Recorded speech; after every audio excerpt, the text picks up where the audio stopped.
The next question says, which of the following institutions oversees the safety and stability of the U.S. banking system? 1 says the Federal Reserve, 2 says the Federal Funds Committee, 3 says the Office of the Comptroller of Currency, and 4 says the Federal Financial Institutions Examination Council.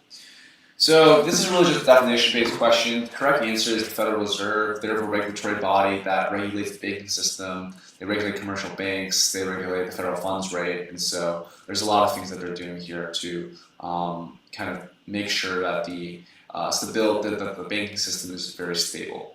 And so let's take a look at the previous year's answer. Previous year said the Federal Reserve as well. So the Federal Reserve System is the monetary authority and the central bank of the United States of America that governs the monetary policy of the economy.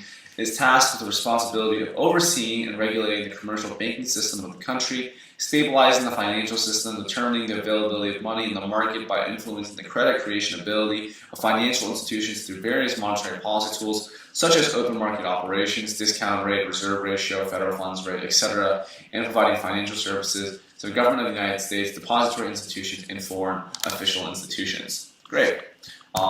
Good summary. And yeah, this is really just a definition-based question for us to kind of know the definition for.